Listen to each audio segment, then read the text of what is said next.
Bonjour à tous, bienvenue à 5 minutes pour un article. Les engagements de développement durable des entreprises reposent de plus en plus sur ce qu'on appelle les objectifs du développement durable. Mais quelles sont les caractéristiques de ces engagements? Quelles sont les priorités des entreprises qui adhèrent à ces objectifs? C'est ce qu'on va voir avec cet article publié en 2021 et qui a été réalisé avec mes collègues de l'Université du Pays Basque espagnol, Iñaki Heras César Vitoria et Leida Ubiela. En 2015, l'ONU a défini 17 objectifs et près de 170 cibles plus précises qui touchent les principales dimensions du développement durable. Changement climatique, santé, biodiversité, réduction des inégalités, lutte contre la faim, etc.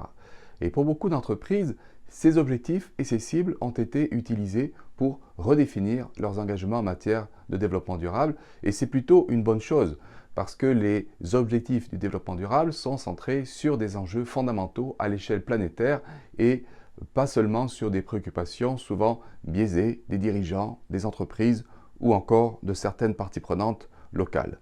Pour mieux comprendre la façon dont les entreprises intègrent les objectifs du développement durable, on s'est basé sur un échantillon de plus de 4500 rapports de développement durable et on a sélectionné ceux qui faisaient explicitement référence aux objectifs du développement durable, soit environ 31% d'entre eux. Et ensuite, on a analysé les justifications données concernant les objectifs, ceux qui étaient priorisés, la façon aussi dont se concrétisaient les engagements des entreprises dans ce domaine.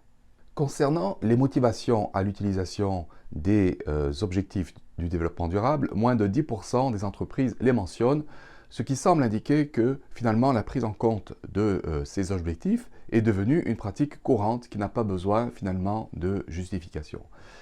Les justifications les plus fréquentes soulignent essentiellement l'importance pour les entreprises d'être alignées avec les attentes de la société et également les objectifs apparaissent comme un moyen pratique pour structurer une démarche de développement durable qui sinon tend souvent à se disperser dans différentes initiatives qui portent sur des enjeux plus ou moins essentiels. Concernant les priorités de développement durable des entreprises, les plus fréquemment mentionnées sont l'objectif 8, sur le travail décent et la croissance économique, l'objectif 12 sur la consommation et la production responsable et l'objectif 13 sur l'action climatique. Les objectifs en lien avec la biodiversité et la réduction de la faim dans le monde sont les moins souvent mentionnés et ce qu'on peut observer, c'est que les entreprises choisissent en fait des objectifs qui leur semblent les plus alignés avec leur activité, ceux qui sont les plus faciles à atteindre ou encore qui donnent aux organisations le plus de visibilité en raison des pressions externes, comme par exemple sur les changements climatiques. A contrario, des problèmes tout aussi fondamentaux, sinon davantage, comme la faim dans le monde, suscitent très peu de mobilisation. On observe aussi que les entreprises n'expliquent pas vraiment pourquoi elles ont ciblé certains objectifs plutôt que d'autres.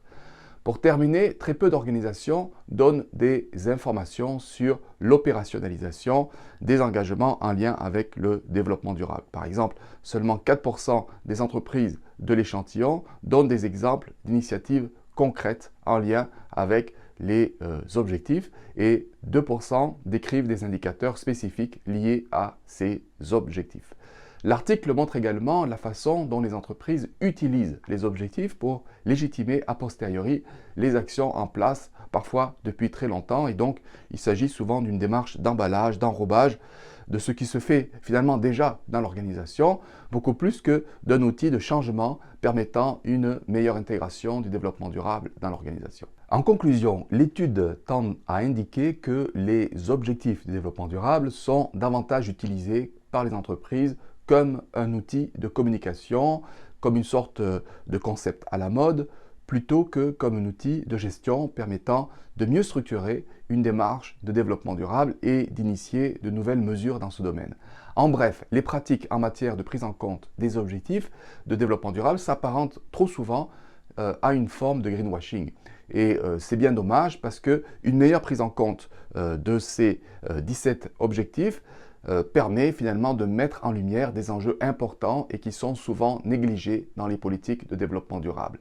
Et ces objectifs donnent également une grille de lecture intéressante pour examiner la façon dont les entreprises répondent aux attentes de la société par rapport à une grande diversité d'enjeux sociaux et environnementaux. L'étude montre aussi l'urgence pour les gouvernements et pour la société en général de la mise en place de mécanismes beaucoup plus rigoureux de mesures et de suivi des engagements réels des entreprises en matière de développement durable afin finalement de lutter plus efficacement contre le greenwashing. Si vous voulez accéder à l'article, vous pouvez le faire à partir du lien qui se trouve au début de la description du vidéo. Vous pouvez également accéder à d'autres présentations et si vous avez des commentaires, eh bien n'hésitez pas à me les faire parvenir. Si la présentation vous intéresse, eh bien j'espère vous retrouver bientôt pour d'autres enregistrements de 5 minutes pour un article. Au revoir!